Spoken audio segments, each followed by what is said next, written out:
اللهم صل على سيدنا محمد يا رب صل وسلم دائما ابدا على حبيبي.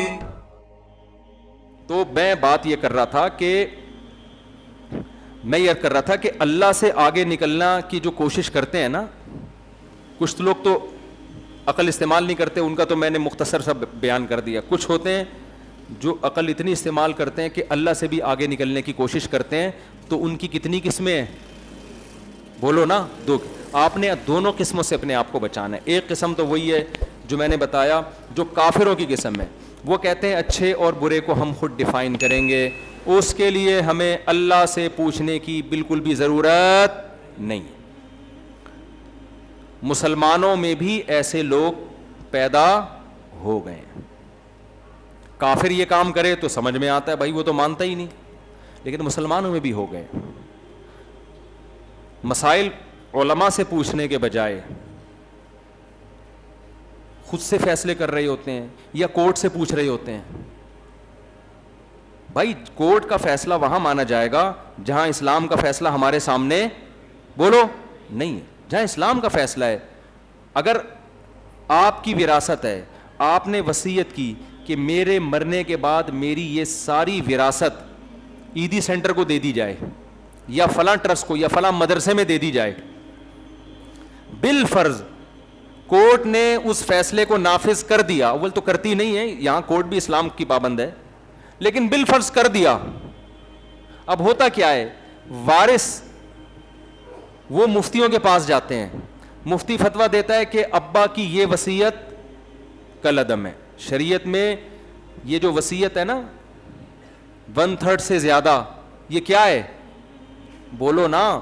کالعدم. اس کی شریعت میں کوئی حیثیت نہیں ہے, چاہے کورٹ کے 20 ٹھپے لگ جائیں اس کے اوپر, کیونکہ یہ کورٹ کا یہ فیصلہ خدائی قانون کے کیا ہے خلاف. تو یہاں کتنے لبرل مسلمان ہیں جو کس کے فیصلے کو مانتے ہیں؟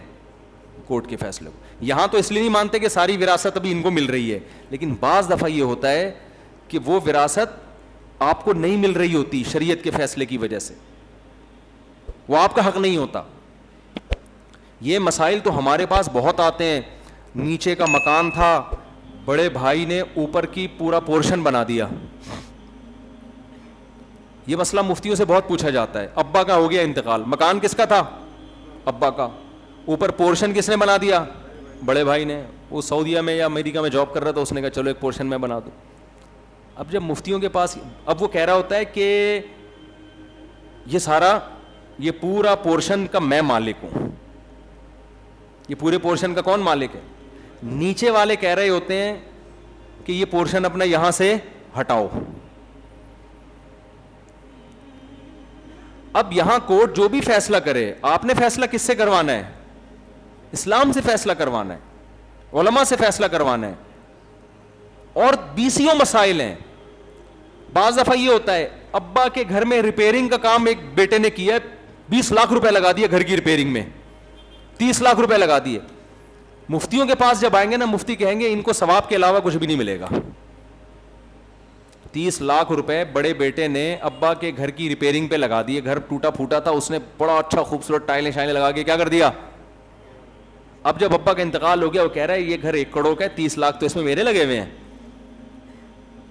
تو وہ آتا ہے بڑا ہنسی خوشی نا ہمارے پاس کہ مفتی صاحب اب فتویٰ دیں گے 1 کروڑ میں سے 30 لاکھ اس کو دیے جائیں, 70 لاکھ وراثت میں تقسیم کیے جائیں. ایسے آج کل 1 کروڑ کے گھر ہوتے نہیں ہیں, لیکن ایک مثال دے رہا ہوں. ہم اس کو فتویٰ لکھ کے دیتے ہیں کہ یہ جو آپ نے 30 لاکھ روپے ریپیئرنگ میں لگائے ہیں نا, یہ اس میں آپ کو ثواب کے علاوہ کچھ بھی بولو نہیں ملے. بھائی کسی کی چیز کو مینٹین کرنا, یہ تو یا تو ابا سے آپ نے کوئی ایگریمنٹ کیا ہو کہ میں آپ کو قرض دے رہا ہوں. اگر کوئی قرض کا لون کا ایگریمنٹ نہیں ہے تو یہ ابا کے ساتھ کیا ہے, تعاون ہے. بیٹا کرتا ہے ابا کے ساتھ ایسے کام, کوئی ایک نلکا لگا دے گا, کوئی واش روم کی ٹائل نہیں. اب کیا ہوتا ہے, ہم دیکھتے ہیں ان کے رنگ کیا ہو جاتے ہیں, اڑنا. آج تک جو کہتے تھے مفتی طارق مسعود زندہ باد, 4 شادیوں والا بیان زندہ باد, مجھے پسند ہے تو کوئی بندہ کون پسند ہے, مفتی صاحب بہت پسند. لیکن جب اس کو فتویٰ دیا جاتا ہے نا کہ آپ نے جو 30 لاکھ روپے ابا کے مکان کی ریپیئرنگ میں لگائے اس میں آپ کو ثواب کے علاوہ کچھ بھی نہیں ملے گا, اور اگر آپ نے زیادہ پھڈا کیا تو وہ ثواب بھی نہیں ملے گا پھر آپ کو. تو جب آپ کی خواہش کے خلاف فتویٰ جاتا ہے پھر اس کو مفتی طارق مسعود صاحب بالکل بھی اچھے بولو نہیں. میرے پاس بہت کیسز ایسے آ چکے ہیں. ایک صاحب نے کوئی طلاق دی کنایہ الفاظ میں نا, کہیں میرا یوٹیوب پہ بیان سنا, وہ ان کو لگا کہ ان کے حق میں جا رہا ہے, حالانکہ وہ بیان سمجھے نہیں تھے. تو لڑکی نے رابطہ کیا, لڑکی چاہ رہی تھی طلاق ہو جائے, لڑکا چاہ رہا تھا کہ نہ ہو, وہ لڑکی پہلی بیزار تھی اس سے. تو میں نے کہا بھائی وہ, اس نے کہا میں اپنے شوہر کو لانا چاہتی ہوں, آپ کے بڑے مرید ہیں. ان کا خیال یہ تھا کہ میں اس شخص کے حق میں فتویٰ دے دوں. میں نے جب کراس کویشچننگ کی تو مجھے پتا چلا کہ یہ ڈیورس واقع ہو گئی ہے. میں نے فتویٰ دے دیا ریٹن میں, پوری کارگزاری لکھی تاکہ یہ بار بار نہ گھماتا نہ رہے اپنی بیگم کو. میں نے پوری کارگزاری اس پہ لکھی اور آخر میں لکھا کہ یہ ڈیورس ہو گئی. اس نے کہا میں ان مفتی صاحب کو نہیں مانتا, میں وہاں سے فتویٰ لوں گا. تو یہ اس کا مطلب کیا ہوا, آپ اسلام کو فالو نہیں کر رہے, آپ کس کو فالو کر رہے ہو؟ دیکھو ابھی تو آپ ہنس رہے ہو, آپ کہہ رہے ہو چی چی چی کتنا گندا کیا. جب آپ پر گزرے گی نا, جب آپ پہ آئے گی نا بات, پھر آپ بھی یہ کہو گے یار اس مسئلے میں ہم اپنے خاندان کے پیچھے چلیں گے, اس مسئلے میں ہم وکیلوں سے رابطہ کریں گے, یہ والے مسئلے میں ہم امریکہ کا یونائٹڈ نیشن کا لا دیکھیں گے, یہ والے مسئلے میں مفتی طارق مسعود سے بات کریں گے ہم جا کے. ایک صاحب نے دوسری شادی کی, ان کی بیوی کرنے نہیں دے رہی تھی, لندن میں ہوتے ہیں وہ, بار بار مفتی طارق مسعود کے بیان سنو, دلائل کی دنیا کے انبار لگا دیں, اور اب میرے لیے کیا ہو گیا, یہ لازم ہو گیا ہے. لندن میں ہیں وہ صاحب, ابھی بھی ہیں, بیان بھی سن رہے ہوں گے, اللہ کرے پہنچ جائے ان تک. بیان سن کے اپنی بیگم کو موٹیویٹ کیا, بیگم تو موٹیویٹ ہوتی نہیں ہے, بہرحال کر لی شادی. شادی کرنے کے بعد دوسری کو لا کے پہلی کے گھر میں ہی ڈال دیا لا کے. اب وہ بیچاری عورت پاگل ہو رہی ہے, سوکن کو کہاں برداشت کرتی ہے بھائی, لڑائیاں ہو رہی ہیں ان کی. اس خاتون نے مجھ سے رابطہ کیا کہ آپ کا بیان سن کے انہوں نے سیکنڈ میرج کی ہے. تو میں نے کہا میرا بیان سن کے اگر سیکنڈ میرج کی ہے تو اسلام یہ کہتا ہے کہ دوسری بیوی کو آپ پہلی کے ساتھ زبردستی ٹھونس, بولو نا, ہمارے نبی کی 9 بیویاں تھیں تو گھر بھی 9 الگ الگ گھر تھے, 9 گھر تھے. میں نے کہا آج کل 2 بہنیں اکٹھی نہیں رہتی, یہ سوگنوں کا مکان سے مسئلہ ہو گیا. انہوں نے کہا آپ میرے ہسبینڈ کو سمجھائیں. میں نے کہا ہسبینڈ کو فون دو, ہسبینڈ بات کرنے کے لیے تیار, بولو, بات ہی نہیں کر رہا, نہ بات سن رہا ہے. یہ اگر میں بہت ہیں ایسے, اتنے ہیں کہ واقعات میں سنانا شروع کروں فجر ہو جائے گی, واقعات ختم نہیں ہوں گے. جس کا جو مطلب ہوتا ہے اس کو وہ والا اسلام اچھا لگتا ہے. ہر آدمی کو چاہیے میرا والا اسلام چاہیے مجھے. اس کا مطلب بھائی آپ تو اسلام کو ڈھال بنا رہے ہو, یہ تو بہت بڑے غضب کو دعوت دے رہے ہو, اللہ کے غضب کو. ایک مسجد کے امام صاحب نے ایسا کیا, اکثر مسجد کے امام ایسے ہوتے نہیں ہیں, آپ اماموں سے بدگمان نہ ہو, لیکن ظاہر ہے, اور امام تو غلط ہوتے ہی نہیں ہے, لیکن بعض دفعہ غلط آدمی امام بن جاتا ہے, سمجھ رہے ہیں, امام غلط نہیں ہوتے, بعض دفعہ غلط آدمی کیا دھوکہ دے کے کیا بن جاتا ہے, امام. وہ امام صاحب نے کیا کیا, لوگوں سے چندے لینا شروع کیا مسجد کے نام پہ. کمیٹی والوں نے کہا آپ حساب تو دیں حضرت, کتنا پیسہ آیا, کہاں جا رہا ہے, ہم جو کمیٹی بنی ہوئی ہے اس میں اکاؤنٹنٹ موجود ہے, وہ چندے کی رسیدیں لے کے بیٹھا ہوا ہے, اس کو دینا, آپ اپنے طور پہ کیوں چندہ کر رہے ہیں. اچھا امام صاحب قرآن و حدیث سنا رہے ہیں, آیتیں سنا رہے ہیں, مسجد جس نے تعمیر کی اس کو اتنا ثواب, اور جو اللہ کی راہ میں صدقہ کرے گا اتنا ثواب, اور صدقے کے ثواب, اور جہنم کی آگ سے جو ایک کھجور کا ٹکڑا دے کے بچو تو 5 روپے دے کے کیوں نہیں بچ سکتے. لوگ جوش میں پیسے پہ پیسہ, بہت ساری قرآنی آیات سنا کے چندہ اکٹھا ہو رہا ہے. اب جب ان سے کمیٹی والے کہہ رہے ہیں بھائی حساب دو, تو اب وہ والی آیتیں جو علماء کی فضیلت پر آیتیں ہیں, امام کے احترام والی آیتیں, کہ امام سے تمیز سے بات کرنا اسلام میں کیا ہے, بولو نا, ضروری ہے. کمیٹی والے نے تمیز سے کہا حضرت ایکسکیوز می سر, آپ کائنڈلی, امام صاحب پلیز آپ یہ حساب دے دیں کہ کتنا پیسہ آیا اور یہ کہاں کہاں جا رہا ہے, کائنڈلی اس کا آپ کیا کر دیں حساب, تمیز سے. تو تمیز سے حساب دے نہیں رہے, کہہ رہے ہیں اس کا مطلب آپ کو مجھ پہ اعتماد نہیں ہے. پھر وہ والی آیتیں جس میں بدگمانی سے بچنے کا حکم ہے. یہ میں آپ لوگ کو بھی ترتیب سکھا رہا ہوں. چندہ مانگنے کا بہترین ساری آیتیں نا ترتیب سے یاد کر کے فٹ کرنا. اگلے کو کہاں اتنی آیتیں یاد ہوتی ہیں, وہ درمیان میں ہی ڈھیلا ہو کے بھاگ جاتا ہے کہ یار اتنی ساری قرآنی آیتیں, اتنی حدیثیں بندہ سنا رہا ہے, ہم کہاں جائیں. تو اب اگلی آیتیں, لا تجسسو, تجسس مت کرو, ٹوہ میں مت لگو, تم ٹوہ میں لگ رہے ہو, کہاں سے آیا کہاں سے گیا. ان بعض الظن اسم, بدگمانی سے بچو. عام آدمی کے بارے میں بدگمانی سے بچنے کا حکم, اور میں مسجد کا کیا ہوں, امام ہوں. بدگمانی کر رہے ہو کہ میں چور ہوں جو تمہیں حساب دوں. سمجھ میں آ رہی ہے بات؟ اب جب زیادہ ہونے لگی تو اونچی آوازیں کمیٹی والے, ابے بھائی حساب دو یار, لاکھوں روپے کدھر گئے. تو پھر لا ترفعوا فوقکم, لا ترفعوا, وہ کیا, یا ایھا الذین آمنوا لا ترفعوا اصواتکم فوق صوت النبی, نبی کی آواز سے اپنی آواز اونچی مت کرو. اسی آیت کی تفسیر میں علماء نے لکھا ہے کہ آیت ہے تو نبی کے بارے میں, لیکن اس سے پتہ چلتا ہے کہ ہر ذی مرتبہ کا احترام لازم ہے. تو نبی کے وارثوں کے سامنے بھی آواز اونچی کرنا اچھا کام نہیں ہے. تو انہوں نے کہا میں عالم, میں مسجد کا امام, میرے سامنے آپ اونچی آواز سے بات کر رہے ہو, اور قرآن منع کر رہے ہے بڑوں کا احترام کرو, قرآن یہ کہہ رہا ہے. حالانکہ ایسے موقع پہ کو کمیٹی مجھ سے رابطہ کرتی تو میں ان سے بتاتا کہ امام صاحب کو یہ والی آیت پیش کریں. آپ اس میں آیتیں چل رہی ہیں تو آیتوں کے مقابلے میں کیا ہوگی, وہ یہ ہوگی کہ سورہ بقرہ کی جو سب سے لمبی آیت ہے, سب سے لمبی, یا ایھا الذین آمنوا اذا تداینتم بدین الی اجل مسمى فاکتبوا, اے ایمان والو جب آپس کا لین دین ہو نا, چندہ تو اس سے اوپر کی چیز ہے, وقف کا مال, مسجد کا مال, یہ تو بہت اوپر کی چیز ہے. جب آپس میں اپنی ذات کے لیے بھی لین دین کرو تو اس کو لکھو تاکہ بدگمانی کا موقع نہ رہے. بھول جاتا ہے انسان, اور لکھنا ہی کافی نہیں, اس پہ گواہ بھی بناؤ. سب سے لمبی آیت قرآن کی وہ ہے جو مالی معاملات میں آپ کو ایکوریسی کا اور مالی معاملات کو کلیئر کرنے کا حکم دے رہی ہے. بخاری مسلم کی صحیح حدیث, نبی نے فرمایا کسی کا کوئی مالی لین دین ہو اس پر لازم ہے کہ 3 دن سے پہلے لکھ لے اس کو. مر گیا تو کیا پتا چلے گا یہ پیسے کس کے پاس تھے. علماء کہتے ہیں یہ بھی رسول اللہ صلی اللہ علیہ وسلم نے ایک پروٹوکول دے دیا, آپ کو ایک سہولت دے دی کہ 3 دن تک مہلت دے دی, کہ بعض دفعہ انسان اتنی ایمرجنسی میں ہوتا ہے لکھ نہیں پاتا, ورنہ اصولی طور پر تو 1 منٹ کی بھی مہلت نہیں ہونی چاہیے. 3 دن کا پتہ تھوڑی ہے کہ آپ کب مر جاؤ. پھر بھی 3 دن کی مہلت دے دی کہ بھائی کم سے کم 3 دن ہے آپ کے پاس. اس سے پہلے میں نے اپنی ایسی چیزیں لکھ کے رکھی ہوئی ہیں نا, 1 روپیہ بھی, الحمدللہ میرا معاملہ ایسا ہے کہ آج میں مرتا ہوں نا تو میرے وارثوں کو اور میرے ریلیٹو کو 1 روپیہ بھی ان کو کنفیوژن نہیں ہوگی کہ کس کے پیسے پڑے ہوئے ہیں.